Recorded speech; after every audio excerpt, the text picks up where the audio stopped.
Well guys, it's been a while since I last did a catch-up video here on the channel, and seeing as there's been a ton of new movies that have come out since then, it seems like the perfect time to talk about a bunch of movies. Now the movies I will be talking about came out between the month of March all the way to May, and I wasn't able to see every single film that came out, but I was able to see quite a bit. There are 25 films in total, so we'll be talking about those today. Now, those that might be new to the channel, basically the whole idea of these catch-up videos is to talk about these movies in as short a time as possible, 1 to 2 minutes, and give a rating for the film, not dwelling on them for too long. And basically what I'm going to do is, in the description below, I'm going to put a bunch of time codes for the reviews so that you can quickly navigate the reviews in case you want to hear me talk about a certain movie, or if you don't want to hear me talk about a certain movie, you can jump ahead to any review you want and just hear my thoughts. So anyway, with all that said, let's get started.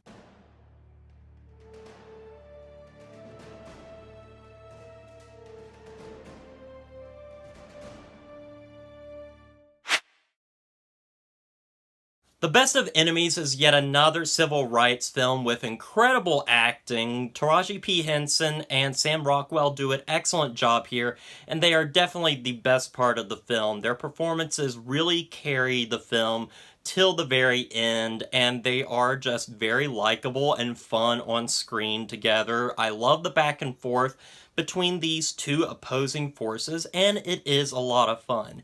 However, the problems come with that this is just a story that we have seen before, and they don't do anything really unique or different about it. It's just yet another civil rights film that is kind of stale. It's kind of not exactly, amazing to look at. It's just kind of bland. It feels almost like a TV movie at points. And also a problem I have with it is that it plays its subject matter just a bit too safe for me, and that was really disappointing. When looking at the trailers, I wasn't expecting anything particularly special, but I was really disappointed that I didn't get a great movie, seeing as the performances are really, really solid in this film and are really the best part. And if you watch this film, you should watch it for these two performances. These two actors are really good together. I'm gonna give The Best of Enemies a 6 out of 10. Next we have Greta, starring Isabelle Huppert and Chloe Moretz, and this is a horror film, and honestly, watching this film, in the very beginning, I was really kind of interested in it. I thought the acting was really good, and finally, as the movie goes along, it became much less interesting and just kind of boring. I actually fell asleep while watching this movie. Then again, I was tired while watching it, so really, maybe I'm not the best person to be talking about this film, but I just didn't find this film very interesting, aside from the performances. I thought the performances were very well done, similar to with The Best of Enemies. Isabelle Huppert is very sinister in the film and really good, and I haven't seen her in a lot of movies recently, so it was really good seeing her here, playing a very disturbing, creepy role, and honestly, some of the stuff later on gets kind of, hilarious when, maybe she's got her finger cut off and she's injecting something into it. It's just kind of goofy and silly, but honestly, it's not terrible, it's just not particularly memorable, and that's, the most disappointing thing about it is, you made a horror movie that's not particularly memorable. So I'm gonna give Greta a 5 out of 10. Captive State was actually a film I was kind of interested in after seeing the trailers. They really didn't show much in the trailers, and I was really interested and intrigued. And it has John Goodman, who gives a excellent performance in this film. And he is really the best part of the film, and the reason you should see the movie is he's really good in this film. It's basically like Cloverfield if Cloverfield was not a found footage film and more just a traditional film. And in a lot of ways, it is very similar to that, but it doesn't completely rip it off or anything. It is its own movie, and it's solidly done. It's well made. It's pretty fun, even. However, I will say that the first act was really intriguing, a lot of fun. I was really into it. And then slowly the film just became less and less interesting to the point where I was just kind of watching it to get to the end. But I thought like the first act was really solid, and John Goodman's performance really propels the film and helps you get through it till the end. I'm going to give Captive State a 6 out of 10. The Dirt is a Netflix biopic about the group Motley Crue and about their lives and just their drug abuse and their drinking problems and all the crazy stuff that this band has done. And honestly, when I watched this film originally, I really wasn't that into it. But on retrospect and thinking about it, I actually kind of enjoyed this film quite a lot. I thought the acting was, again, the best part. We're seeing a running theme here of the acting being the best part of these films. And really, the acting is really solid from everyone. Even people like Machine Gun Kelly, who I didn't think could actually act, and he's pretty good in the film. All the actors are really good in the film, and it has a sense of fun to it that I really did enjoy. However, I think that the film is just a little too gross and really doesn't get you into this world as much as you want to. I don't feel like I know these characters very well. However, I feel like I know them more than I did a lot of the characters in, say, Bohemian Rhapsody. But honestly, the acting is really good. There was a moment where I actually got, choked up, and I thought the acting really propelled some of these scenes. And overall, it's completely harmless. It's kind of fun. It's kind of messy. It's not particularly memorable, but honestly, it's a fun time that I think you guys would enjoy. I'm going to give The Dirt a 6 out of 10. Next, we have The Beach Bum, which is really just not a great film overall. A lot of it can be seen as misogynistic, dirty, ugly. The film is very ugly and dirty, but I will say that, again, the best thing about the film is Matthew McConaughey's performance as, well, the beach bum. And this is just a guy that has lost his way. He is not particularly a good person. Yeah, you're watching a performance of a guy doing an excellent job, but the character itself really isn't that compelling, and you really don't care for him that much. But I don't think you're supposed to care for him. I think he's really just supposed to be something you're just like really mad at. But Matthew McConaughey does a really good performance in this film. He's the best part of the film. There's moments in the film where I'm like, okay, I kind of like what they're doing here, but it's just not particularly interesting or engaging, and just kind of a really bland and often boring film. Snoop Dogg is in it for a couple of scenes, and anytime Snoop Dogg's in a film, I'm instantly in. I love Snoop Dogg when he tries to act because he's not that great of an actor, but I like seeing him in anything. This film it's just bland, guys. It's not the worst thing I've seen this year. It's just kind of bland and really stupid with a pretty good performance. I'm gonna give The Beach Bum a 5 out of 10. Gloria Bell was a film I was really interested in, and Julianne Moore gives an excellent performance in this film. She is excellent. One of the best performances I've seen this year, following a woman as she's basically going through a midlife crisis, trying to figure out who she is and what she wants. Her performance is really, really a standout in this film. She is really good in the film, and so is John Turturro, who kind of plays her love interest in the film. and their chemistry is like lightning in this film. They are really good together. The film is heartbreaking, it is beautifully told, it is really fun too. And honestly, kind of funny too. I really liked this film. It was just a very sweet film that I really, really enjoyed. I loved the cinematography. I loved the dialogue in the film in particular. The script is just a really good script, and I really enjoyed this. I think you guys could sit down and really enjoy this film for the character beats and the performances alone. It's a great film. I'm going to give Gloria Bell an 8 out of 10.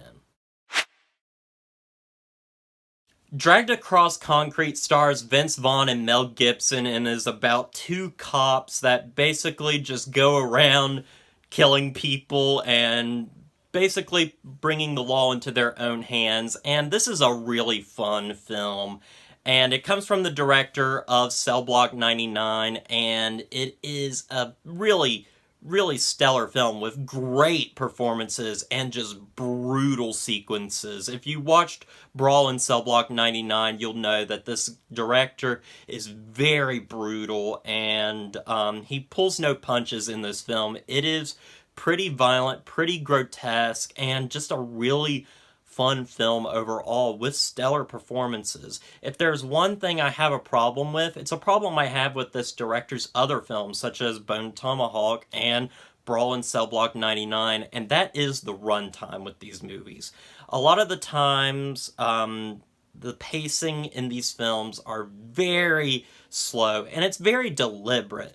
But I feel like it's too slow for these movies, and the movies are very long.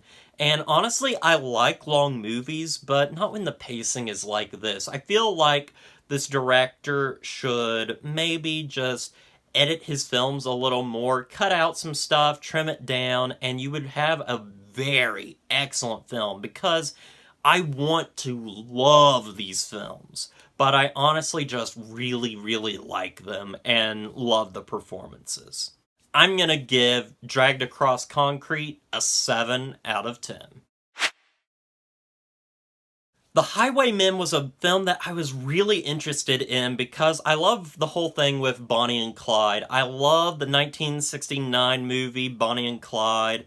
I think that's a great film, and I was really interested in seeing this film from the perspective of the Texas Rangers that were hunting them.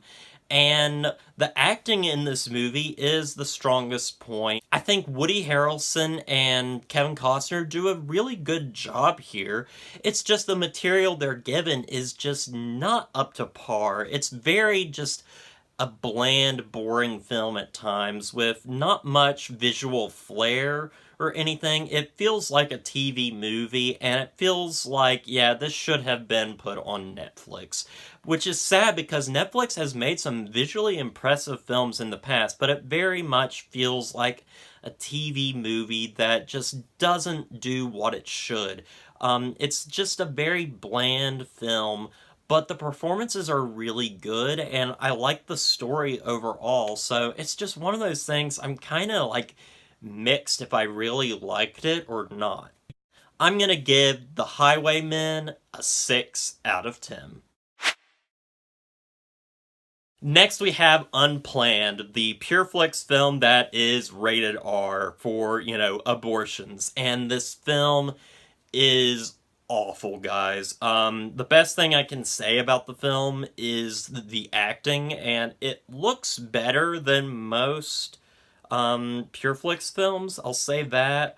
But this film is awful, guys. Mostly due to the fact that many of the things they are talking about, we can't actually prove if they ever happened. So a majority of the film is basically lying to its audience and preaching to the choir. This is basically a film made for people that are already against abortion. It's not going to turn anyone for, to be against abortion unless you're already in that mindset. It's a lie, it's propaganda, basically, and I just felt dirty while watching it, mostly due to the fact that it's a lie. And, I'm not trying to get into a debate on abortion. That's not what this channel is about. But what I do hate is when people just deliberately lie to convey something. And that's what this movie does. And it's just sickening. I'm going to give Unplanned a 3 out of 10. The Haunting of Sharon Tate is a movie that deals with the idea of what if Sharon Tate was having premonitions of her death before it happened, and that's what we get in this movie. Hilary Duff plays Sharon Tate, and she does the best I think she can possibly do. She's not very good in the film, and neither are any of the actors in the film. They're not very good, and this film is pretty ugly, and honestly, for a movie that's supposed to be taking place in 1969, it really doesn't look like it. It looks like it's modern day, made to sort of look like it takes place in 1969. But guys, really, this film is vile, ugly, disgusting, horrible, and just disrespectful to Sharon Tate, and it glorifies her death, and it basically makes a mockery out of it by the end. This is a horrible film. They turned a tragedy into some paranormal thriller, and it just doesn't work. It's very disrespectful to the people that died. It's just not a good film, guys. I hated this film. It just was one of the worst films I have ever seen. I don't know if it's as bad as, say, something like Cat in the Hat, but really just something this vile and disrespectful and in bad taste of a film just really puts a bad taste in my mouth. I hated this, guys.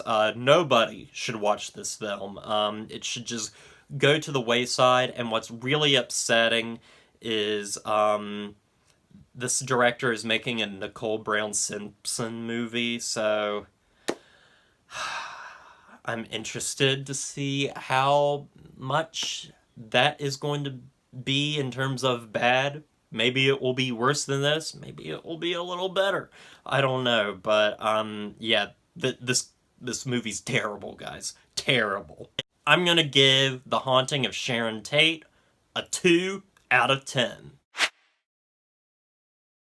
Brightburn was a film that I was really interested in, dealing with the whole idea of what if Superman came to Earth and instead of being for truth, justice, and the American way, he just killed people. And that's what this film deals with, and honestly, this film is a lot of fun based on the premise alone. The acting is surprisingly good from everybody, including the young boy and the parents in particular, which are really well done. The horror aspect, some of it is alright, but then a lot of it deals with jump scares, and it's just a really big problem because a majority of the film is using these jump scares. I will say the gore in the film and the effects are kind of really cool. There's this part where, like, there's somebody that has a broken jaw that I really found very gory and very creative. And honestly, though the film is something I liked, I did find the fact that they didn't go as far as they should have with this premise alone. I think this film is something where the premise is just the best part, but everything else is just kind of standard. By the end of the film, you're just kind of a bit tired, and the ending is pretty lame. But overall, guys, I really had a lot of fun with this movie. It's nothing special, but it's a fun ride. I'm gonna give Brightburn a 6 out of 10.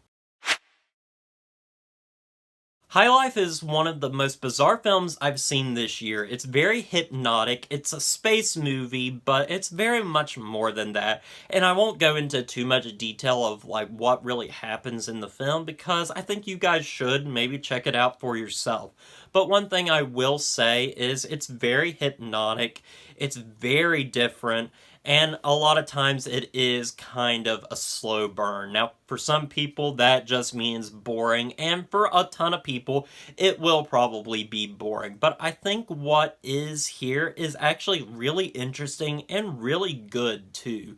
The acting in particular is really good, specifically from our lead character, played by Robert Pattinson, who does an excellent job here. Robert Pattinson is such a good actor. He has really shown his acting chops in the past few years by doing a bunch of more indie style movies, and it's really good, and he is really good here. And the best part of the film, I thought the cinematography in this film was really well done, and it just feels like a dream when you're watching it, which was really cool seeing. I'm gonna give High Life a 7 out of 10. Next, we have Native Son, based on the book of the same name, and honestly, this movie, aside from the acting, is really dull and boring. I really just had a hard time watching this film just because I really just wasn't interested in the film at all. Aside from, a couple of the performances, our lead is really good, and the cinematography is pretty good in the film. However, I just found this film just stale and boring and kind of lifeless. And that was really disappointing because I was kind of interested in this film.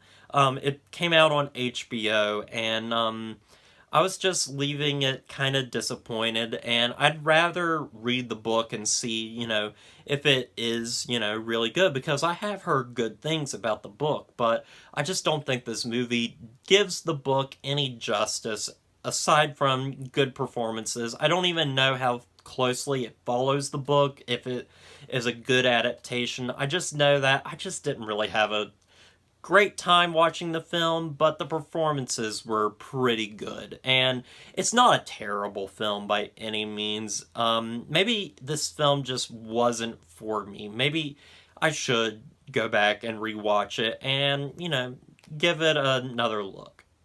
I'm gonna give Native Son a 6 out of 10. Missing Link is another stop-motion animated film from Laika, and this is a really fun film and beautifully animated. I love stop-motion, guys, and the stop-motion in here is really good, very detailed and beautiful. The colors just pop right off the screen, and it's just a very fun film with some really great comedy and good voice acting from our main players, such as Zoe Saldana, Hugh Jackman, and Zach Galifianakis, who is really funny in the film. And the character of Susan is really sweet and fun. However, I found this film just a tad too forgettable. I feel like I'm not going to really remember this film by the end of the year. I think it's a very fun film. It's a very well made film, but it's far from the likes of other movies in the past. This is just a very fun film that I think families will really enjoy. I think kids will enjoy it, and I think adults such as myself will really enjoy it. But it's just nothing particularly special aside from some great animation and some really funny, fun performances. I'm gonna give Missing Link a 7 out of 10. Little was a film similar to What Men Want that I was afraid I was just going to completely hate this film, but honestly, I found this film kind of charming with some fun performances, and once the first act ended, I thought the film got a lot better once we got into the fact that this grown woman becomes a young girl again, and seeing her interact and try to, basically be the tough girl is really good. And the actress that plays her young version is a lot of fun. She's really enjoyable in the role and got a couple of laughs out of me. In fact, this movie got a couple of laughs out of me, and I was really enjoying myself for the most part. This movie's nothing particularly special. It doesn't do anything particularly new. It's very much like the movie Big. In fact, that's kind of like what they were trying to go for, was the movie Big, in a way. And honestly, the film is just it's harmless, it's fun, it's nothing to get angry about, it's just a standard film. I'm gonna give Little a 6 out of 10. Breakthrough is a movie based on a true story about the miracle on the ice where a boy falls into a lake and then is pulled out and rescued and miraculously comes back to life, more or less. And it's a faith-based movie that is honestly very sweet and very well done with some incredible acting that I really wasn't expecting. Especially from the lead actress in the film. I don't particularly know her name, but I know she's from the show This Is Us, and she is excellent in this film and does her best. And this is the type of faith-based movie that I think really works and is what people should be watching instead of movies such as Unplanned, because this isn't propaganda, it's not trying to convert you, it's not trying to do, a bad thing. It's really just a movie telling a really sweet story, and it's a movie about community and how everybody comes together for a particular tragedy. And it's a lot of fun, and it's a very sweet film. It's just a really solid film, and I really enjoyed it. I'm gonna give Breakthrough a 6 out of 10. The Curse of La Llorona is another horror film that is set in the Conjuring universe. Originally, this wasn't going to be in the Conjuring universe, and then I think they added a couple of scenes to sort of make it in the Conjuring universe, but honestly, guys, this movie's just very bland. Linda Cardellini is the best part in it. Some of the scares sort of work, but a lot of it is jump scares, and the best part of the film is honestly the look of the film and the look of La Llorona herself. But the film isn't particularly scary at all. It's kind of just very bland and oftentimes really boring, and I just really wasn't that interested in this film, and I really wanted to like this. But really, I just wasn't interested. Also, this is my first Conjuring spinoff. I've only seen the first Conjuring movies, and yeah, this one really disappointed me. It's not bad by any means, but like it's just not that good. It's not particularly memorable. It's very just a bland movie that I'm gonna forget about. In fact, I'm really forgetting about it right now. The Curse of La Llorona gets a 5 out of 10. Under the Silver Lake was a film I was really interested in because it's been getting polarizing reviews and really just kind of just appeared on Amazon Prime, and I watched it, and honestly I really liked this film. It comes from the director of It Follows and is a very interesting film, very much in the style of Alfred Hitchcock and David Lynch, and follows Andrew Garfield as he's trying to find this girl. And you have a bunch of like clues throughout the film, and it's a very interesting film that doesn't always work, but what does work is the performances, the cinematography, the music, and it's all very well done. It's a very well made movie. I think it's just got a little too much going on in its plate, and it's just that might be the problem. It's a very much a film that you might have to watch a couple more times, so really, it's not a film that I really am going to recommend for everybody. I think if you're interested in David Lynch movies and more art house style films and old movies such as Alfred Hitchcock movies, I think you can sit down and really enjoy this film. It is a tad confusing at times, but I think what got me through it was the performances and just how weird it really was. I'm going to give Under the Silver Lake a 7 out of 10.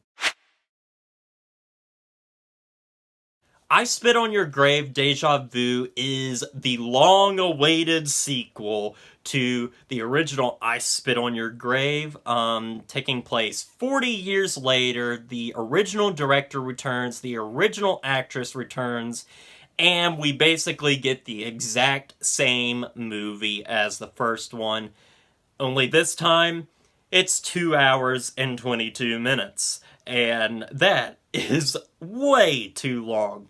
The first 40 minutes of this movie is just going around doing its own thing, kind of, and it's sort of interesting. And then the rest of the movie is just the first movie again, except with the main character's daughter this time around. And it's just a very boring film and just ugly. It looks really, really cheap. Compared to the original film, which, looked like a movie. This one just looks really cheap, and the dialogue is just awful. Just really, really bad, and some stupid stuff that happens in this film, and I just can't believe it was made and written by the same guy, because I actually like the original I Spit on Your Grave quite a lot. It's nothing that I really want to watch again, but I thought it was a really good revenge thriller that was really disturbing. And they try to do the same thing here by making it kind of disturbing, but it just comes off as just wrong. And it's just a bad movie, guys. There's nothing really in it that is particularly, good. None of the performances are good. The direction is terrible. The dialogue is awful, and it's just the first movie, and it's 2 hours and 20 minutes, which is way too long. As a fan of the original, this is not good. This is pretty terrible, and, yeah. That's all I got to say about it. I Spit on Your Grave, Deja Vu, gets a 3 out of 10. Longshot was a movie I was really interested in by seeing the trailers, and I really, really like this film. It's a lot of fun, it's very funny, and the two lead actors do an excellent job. They have great chemistry, honestly. I thought Seth Rogen did a really good job and gives maybe one of his best performances. Charlize Theron is honestly really, really good in it, playing the Secretary of State. She is very good. I love their chemistry, and the comedy with them is a lot of fun, and very sweet too, and very believable. Honestly, this film is just a really fun film. It's nothing particularly groundbreaking special, but it is a very good comedy with some great acting that really surprised me. I'm glad I saw this film because it was really a good treat, especially after a bunch of the bad movies that I previously talked about on here. This was a breath of fresh air and just a really fun movie overall, and I think you guys should check it out because it's just something that I think anybody can really enjoy. I'm gonna give Longshot a 7 out of 10. Next we have Extremely Wicked, Shockingly Evil, and Vile, which is a title I absolutely love, and I'm glad I got it right. But this is the film that deals with Ted Bundy and stars Zac Efron, and has a big troubling history where it was originally going to come out in theaters, and then it went straight to Netflix, which is a sign that the studio probably just didn't have faith in the film, and honestly, I don't know why, because I actually really enjoyed this film, specifically for Zac Efron's performance. Zac Efron gives the best performance of his career so far. He is really good in the film as Ted Bundy. I thought they got the time period very well done, and I thought the acting and the setting was very good. I thought the direction was pretty good too, and just the look of the film overall, and it was all really good and clicking together, and I was having just a blast watching it. I love true crime stuff anyway, so I'm already going to kind of like this film a little bit, but honestly, the film does have a problem with the fact that it basically takes this very interesting story and just is kind of a little bland. Honestly, if I didn't know anything about Ted Bundy going in, this film really wouldn't help me. It really means that you really need to know about Ted Bundy to really understand this film, because it doesn't do a good job of really getting into Ted Bundy as a person, why he kills, and it really doesn't even show any of the kills, which, I'm not saying you should, show people being brutally killed or anything, but really that's my problem with the film, is the fact that it doesn't show anything and kind of shies away from showing the darker parts of Ted Bundy. Overall, guys, I think the film is perfectly fine. The performances are what sell it for me, the time period, and I thought the writing overall was pretty good. It's not particularly a memorable film, but honestly, I think it's a lot better than people are giving it credit for. I'm gonna give Extremely Wicked, Shockingly Evil and Vile a 7 out of 10. And next we have The Hustle, which is the remake of Dirty Rotten Scoundrels, which is a film I have not seen, but I want to, especially after watching this film, because this film was trash, guys. This was a bad film. Starring Anne Hathaway and Rebel Wilson. They do just a terrible job in this film. Rebel Wilson, I really like Rebel Wilson, but she's really annoying in this film. Also, I will say Anne Hathaway's performance, she does this very stoic British accent, and it is terrible. She does a terrible job in it, and the film just isn't funny at all, and just really lame, and this was a hard movie to sit through. It felt like 3 hours, and it's only a 2-hour movie. It's not a good film, guys. This is probably one of the worst films I've seen this year. There's just no creativity in it. It's just a very bland, awful film that isn't the worst thing I've seen this year, but will probably end up on my worst list of the year. I'm going to give The Hustle a 4 out of 10. Next we have Tolkien, which was a film I was really interested in because, well, I love Tolkien. I think he's one of the greatest writers of literature of the English language. He is a very interesting guy, has an interesting history, and I was really interested in seeing that put to the screen. And honestly, Nicholas Hoult does an excellent job as a young Tolkien. The film is well made and looks really good. Lily Collins is good as his wife. However, the film is just very bland at times and feels a lot of times like a made-for-TV movie. I don't feel like I'm watching something very cinematic that should be put on the big screen. I feel like I'm watching a TV movie, and that's a big problem that I have with the film. And also the fact that I'm not exactly sure how accurate it was, because a lot of times throughout the film they make it out like a lot of the stuff during his warfare days was kind of helping him shape stuff that he would put in, like, the Silmarillion.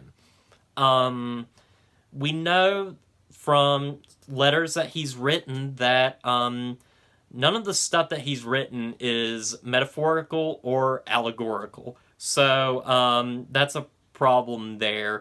But honestly, I thought the film was very well acted. I thought it was a perfectly fine, serviceable movie, but I would have liked something that was a little bit more well done, a little bit more cinematic, or what could have been better was, just make this movie a TV movie. It didn't need to be a theatrically released film.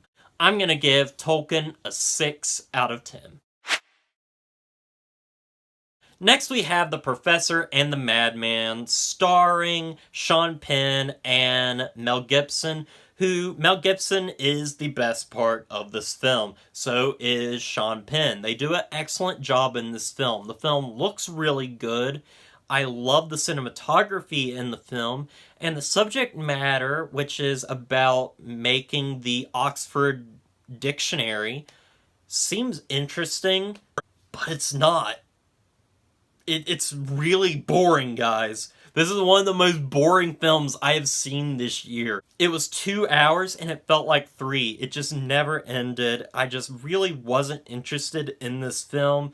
I just found it so bland and boring, and it was sad because I was liking the actors in the film, and I was liking the subject matter, and the film is beautiful to look at. But oh my gosh, guys, it was so boring. And I hate it. That's honestly the worst thing you can have in a movie is a film being boring. Like, a bad film's a bad film, but if it's entertaining, it's a fun ride. But if something's boring, it's just hard to sit through. And this was just hard to sit through. I'm gonna give The Professor and the Madman a 5 out of 10. Next we have Charlie Says, which is a film I was really interested in, especially after seeing the terrible disaster that was The Haunting of Sharon Tate. I really needed something that did Charlie justice. And this Charles Manson movie is really good, and honestly better than the critics I think are saying and other people are saying. I think this is a very solid film and very interesting, with a great centralized performance from Matt Smith, who is Doctor Who. He plays Charles Manson in the film, and he does an excellent job here, and kind of looks like him too, which is very scary and uncanny in a way. The movie is just really good overall, and I think very interesting as we see how he has turned these young girls away from their families to basically thinking he is Jesus. And it's very interesting, and it is brought to us from the director of American Psycho, which made me really excited for the film. And I was not disappointed with this film. I thought this was a very fun film. I don't think it's as good as American Psycho, but I think this is a very solid film, and I think you guys should check it out because I think this is a very underrated film that I really enjoyed. I'm gonna give Charlie Says a 7 out of 10. And guys, that's going to do it for my catch-up video for the months of March, April, and May. I hope you guys enjoyed this video. Hopefully you've seen a couple of these movies. Maybe you guys will think differently on some of these movies. Maybe you like them more than I do, or maybe you hate them more than I do. But that's what the comment section is for, so really, guys, I want to thank you for watching this video. I'll probably be doing another catch-up video in the coming months once I see a bunch more films. So look forward to those. Look forward to more of my reviews coming soon. Thank you once again for watching this catch-up video, and that's all I got for you guys. So anyway, with all that said, don't forget to like, comment, and subscribe to the channel, and I'll see you guys in the next review.